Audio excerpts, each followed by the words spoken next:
하나님의 말씀입니다. 요한복음 4장 19절에서 22절의 말씀을 봉독에 올립니다. 이 시간에는 잃은 양을 찾아가시는 주님이시라는 제목으로 이정우 선교사님 말씀해 주시겠습니다. 태국에서 사역하시고 성결교단 파송이십니다. 이정우 선교사입니다. 인도에서 사역을 하다가 지금은 태국에 와서 사역을 하고 있습니다. 오늘 말씀해 보니까 예수님에 대한 소문이 온 세상에 퍼졌습니다. 그런데도 알지 못하는 사람들이 있더라고요. 바로 세상과 단절돼서 살아가는 사람들이 예수님을 알지 못하죠. 예수님을 전해준 사람들이 없는 곳에 있는 사람들이 예수님을 알지 못하죠. 오늘 보니까 사마리아 이 여인이 예수님을 알지 못하고 있었습니다. 세상 모든 사람들이 알고 있는 그 예수님을 이 사마리아 여인이 알지 못하고 있었습니다. 그래서 오늘 말씀을 보니 예수님께서 작정하시고 이 사마리아 여인을 찾아가시는 그런 말씀을 보게 됩니다. 바로 우리에게도 예수님이 찾아오셔서 예수님 자신을 우리에게 말씀해 주셨지요. 선교사는 이렇듯 예수님을 알지 못하는 사람들에게 찾아가는 것이 바로 선교사의 일인 것 같습니다. 저는 티벳 사람들을 찾아가려고 했어요. 선교에 대한 마음을 주셨을 때 어디로 가면 좋을까라는 생각에 티벳을 찾아봤는데 티벳이 지도상에서 없어진 거예요. 그래서 알고 보니까 중국이 티벳을 점령해서 티벳을 없애버렸더라고요. 근데 중국의 상황이 선교사를 받아들일 수 있는 상황이 안 되고 제가 갈 수 있는 길을 막아서 티벳 사람들이 망명해 간 인도를 찾게 됐어요. 인도를 갔더니 인도에 가니까 티벳 사람들은 안 보이고 인도 사람만 보이니까 하나님께서 이렇게 인도하시는구나 싶은 생각에 인도 사람들에 대해서 전도를 하기 시작했지요. 그러다가 인도가 지금 현재 인도 정부를 통해서 많은 선교사를 거부하고 있어요. 그래서 저도 인도가 이제 더 이상은 선교할 수 있는, 내가 할 수 있는 일은 이제 더 이상 없나 보다 생각하고는 발에 먼지를 털어버리듯이 인도를 털어버리고 이제 태국으로 오게 됐지요. 어느 유명한 선교단체에서 선교 현황에 대한 보고서를 본 적이 있는데 그 선교 보고서에 보니까 선교사들의 70%가 선교가 필요 없는 지역에 있다고 하더라고요. 왜냐하면 그 이유는 여러 가지가 있겠지만 선교가 어느 정도 많이 완성이 되었다는 그런 이야기인 것 같아요. 그리고 인도가 선교가 제일 어렵다고 생각하고 미전도 정도가 제일 많다고 얘기를 하는데 실은 인도 구석구석을 전 인도를 다니면서 교회 개척팀에 함께하면서 전 인도를 다녀봤는데 인도 산속 구석구석에까지도 복음이 증거된 것을 눈으로 확인했습니다. 그러고 보면 선교사가 그렇게 이제 많이 필요하지 않다라는 생각도 들어요. 왜냐하면 이미 많은 선교가 이루어졌기 때문에. 그런데 또 하나는 30%가 아직도 선교가 이루어지지 않은 지역이 있습니다. 그것은 예수님을 거부하는 지역이고 우리 선교사가 들어갈 수 없는 지역인 것 같습니다. 그래서 다른 선교지를 선택해야 될 때 저는 어디로 가야 될까 하고 고민을 많이 했습니다. 그래서 하나님께서 인도하신 것이 바로 태국이었지요. 근데 나이가 50이 넘어서 새로운 선교지를 간다는 것이 결코 쉬운 일은 아니었지만 이것이 주님께서 나를 보내시기 때문에 이때에 나를 필요한 것이 있다는 생각 때문에 제 나이도 생각하지 않았어요. 육체적인 한계도 생각하지 않았어요. 그리고 언어를 공부하기 시작했는데 이게 들어갈까라는 것도 생각을 못했어요. 이게 머릿속에 들어갈까라는 것도 생각을 못했습니다. 그렇지만 아무리 노력해도 주변에 있는 젊은 사람들이랑 비교해 보니까 되지가 않는 거예요. 되지가 않아. 그럴 때마다 좌절감이 생기기도 했지만 그래도 열심히 노력했어요. 남들보다 젊은 사람보다 수배로 노력해도 안 되지만 노력했어요. 그래 하나님의 도우심을 믿고 여기까지 왔지요. 제 나이가 이제 60이 가까이 60이 넘었습니다. 언어 공부를 끝내고 이제 어디로 가야 될까 기도하기 시작했는데 태국 동부 지역, 캄보디아 국경 지역에 선교사가 많이 없더라고요. 그래 이쪽 지역이 하나님께서 나를 이쪽 지역으로 인도하나 싶어가지고 언어 공부를 하는 도중에 그쪽 지역을 많이 방문하며 교회들 방문하고 목사님들이랑 관계도 맺으면서 그쪽 지역 선교를 준비하고 있었죠. 그런데 제가 고민이 생기기 시작했어요. 태국 현지 교단에서 선교사들을 남부 지역으로 보내고 싶다라는 그런 이야기를 들은 거예요. 태국 남부 지역 하면 무슬림들이 많이 있고 어느 지역 보면 거의 80, 90%가 무슬림이고 또 무슬림들이 자기 나라를 자기 땅을 찾겠다는 그런 생각으로 테러도 많이 일어나는 그런 지역인데 이 태국 선교단체에서 자기들도 못 가면서 선교사들을 보내려고 그렇게 계획을 하고 있다는 얘기를 듣고서는 이거 다른 선교사들도 안 가는데 내가 별나다고 거기를 갈 수 있겠느냐. 근데 고민이 생긴 거예요.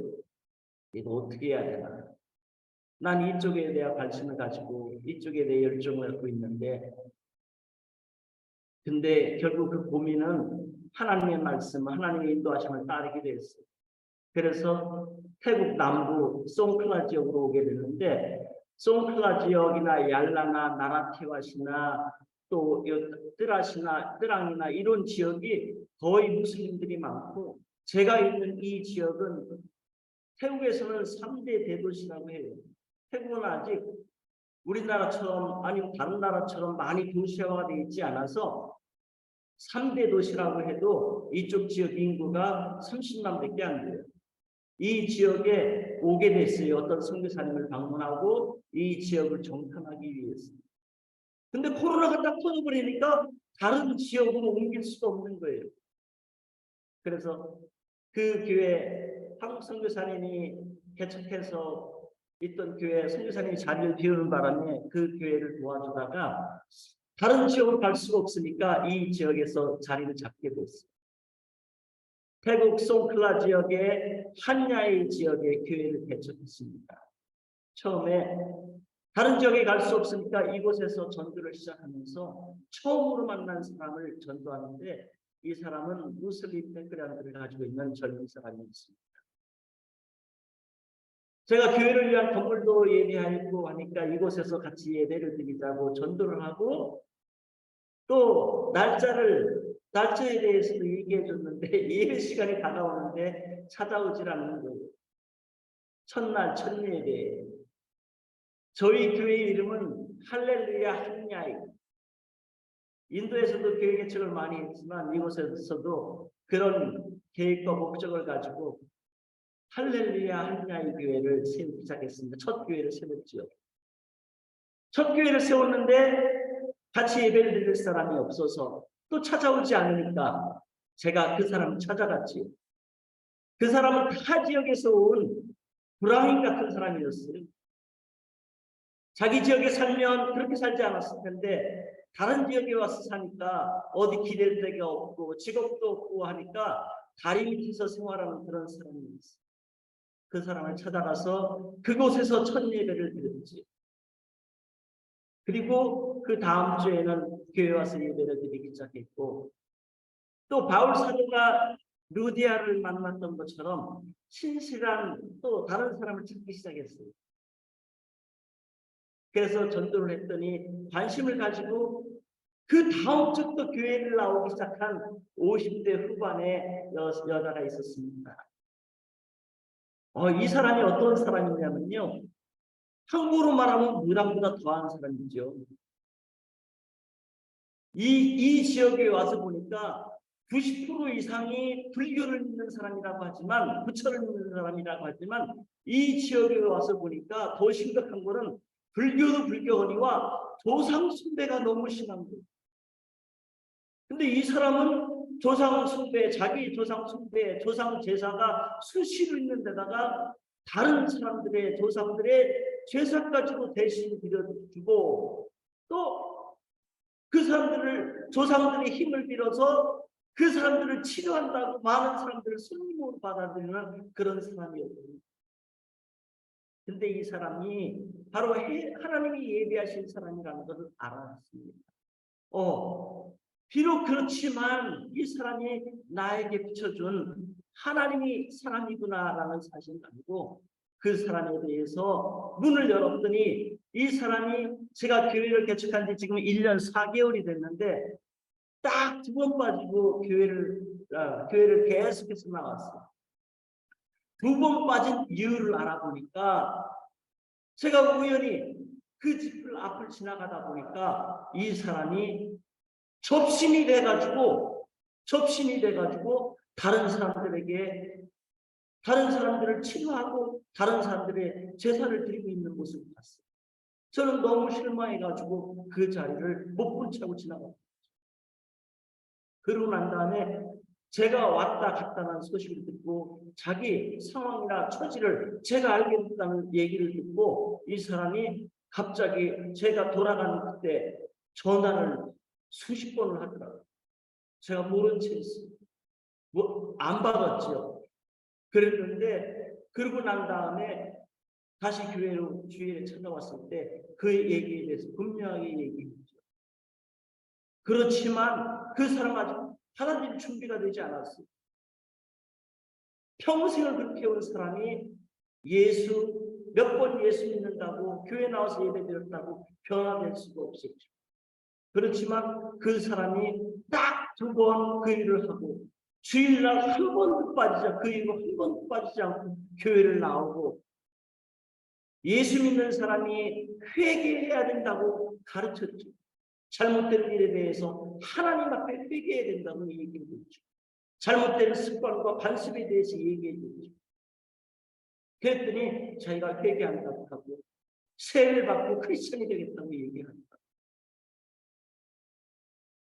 저를 생각해 봤어요. 제가 세례를 어떻게 받았는가. 저는 세례 받으면 진짜 완전한 사람이 될 줄로 생각했었던 거예요. 그래서 저도 젊었을 때 어려서부터 교회를 나갔지만 세례 받기를 거부했어요. 나 이렇게 사람이 편하고 좋은데 내가 왜 세례를 받아요? 근데 군대를 가니까 의지할 대상이 아무도 없는 거예요. 신빙교육 때 가서 훈련을 받는데 3주째 되던 날 교회를 갔는데 내가 의지할 분이 하나님밖에 없다는 사실을 깨달아 알고는 하나님한테 용서를 구하고 훈련소에서 세례를 받았죠. 그거를 생각해 보니까 세례가 꼭 회개해야지만 세례를 받을 수 있는 건 아니구나. 완전한 사람이 되기 전에 그 사람의 세계를 주고 하나님의 사람이 되게 하는 것이 필요하구나라는 것을 또 선교지와 설신 느끼게 되었죠. 그래서 그 사람에게 기회를 주기로 했어요. 신분의 변화를 주기로 했어요. 당신이 세례를 받으면 하나님의 사람이 된다. 하나님의 사람이 되면 너의 낡은 습관들을 다 버려야 된다. 그렇게 권유를 했죠. 그래 그 사람을 통해서 집중하고 그 사람 한 사람을 가지고 집중하고 가르쳤더니 지금 그 사람을 통해서 교회가 많이 부흥하고 있어요. 1년 지났는데 2023년이 기다려지더라고요. 제가 나이 먹어서 이곳에 왔고 태국어도 그렇게 잘 알지 못하고 할 수 있는 게 제가 설교할 수 있어도 그 사람들의 말을 다 알아들 수가 없어요. 설교를 하는 것도 제가 준비를 해야지 되잖아요. 그리고 말의 톤이 달라가지고 그 사람들이 다 알아듣지 못해요. 제가 말해도 아가 다르고 아라고 낮게 말하는 게 다르고 그러니까 알아듣지 못하지만 그들이 알아들으려고 노력을 하게 되더라고요. 그래서 하나님의 말씀이 그들이 귀 기울여 듣더라고요. 그래서 이게 하나님의 은혜로 되는 일이구나라는 사실을 또 느끼게 됩니다. 저는 부족하지만 제가 순종하면 하나님께서 하나님의 일을 하시는구나. 선교를 하나님께서 하시는 일이라는 사실을 지금도 느끼고 있습니다. 선교지에서 선교에 대해서 가장 많이 느끼는 일은 선교지에서 선한 일을 하는 것도 많이 필요로 하지만 언제부턴가 선교가 NGO 사역이 하는 선한 일들을 따라서 선한 일에 집중하는 것들도 많이 봐요. 근데 선교는 예수 증거하는 게 없으면 선교는 아닌 것 같아요. 예수 전하는 거 없으면, 복음 전하는 거 없으면 그게 중점이 되지 않고는 선교라고 말할 수 없는 거예요. 그래서 지금도 저는 부족하지만 전도하기 위해서 애씁니다. 지난 크리스마스 전에 예수님의 생일을 빙자해서 예수 전하려고 무던히 했었죠. 어떻게 해서든 기회를 잡으려고 달력 또한 천여장 만들고 또 전도지도 많이 돌리고 만나는 사람마다 가는 곳마다 전했죠. 좋은 기회가 사람 만날 수 있는 기회가 되더라고요. 이제 올해는 정말로 크게 추수할 수 있는 그런 해가 되길 기대하고 있습니다. 하나님께서 우리 할렐루야 교회, 할렐루야 한야의 교회를 축복하시고 문 영혼을 구원할 수 있는 귀한 계기가 되기를 바랍니다. 저의 기도 제목은, 올해 기도 제목은, 저희 교회가 건물은 좋은데 홍수가 나도 물이 차지 않는 그런 지역에다가 교회를 구했는데 우리 교인들이 오는 지역에서 조금 멀리 있어요. 그래서 주일날 받는 데는 제가 바빠요. 한 사람 한 사람을 다 데리고 와야 되니까 바쁘더라고요. 1시간을 헤매고 돌아다니니까 예배 시간이 항상 늦어요. 그래서 올해 기도 제목이 빨리 그곳으로 가야 되겠다. 우리 교인들이 있는 곳으로 가야 되겠다.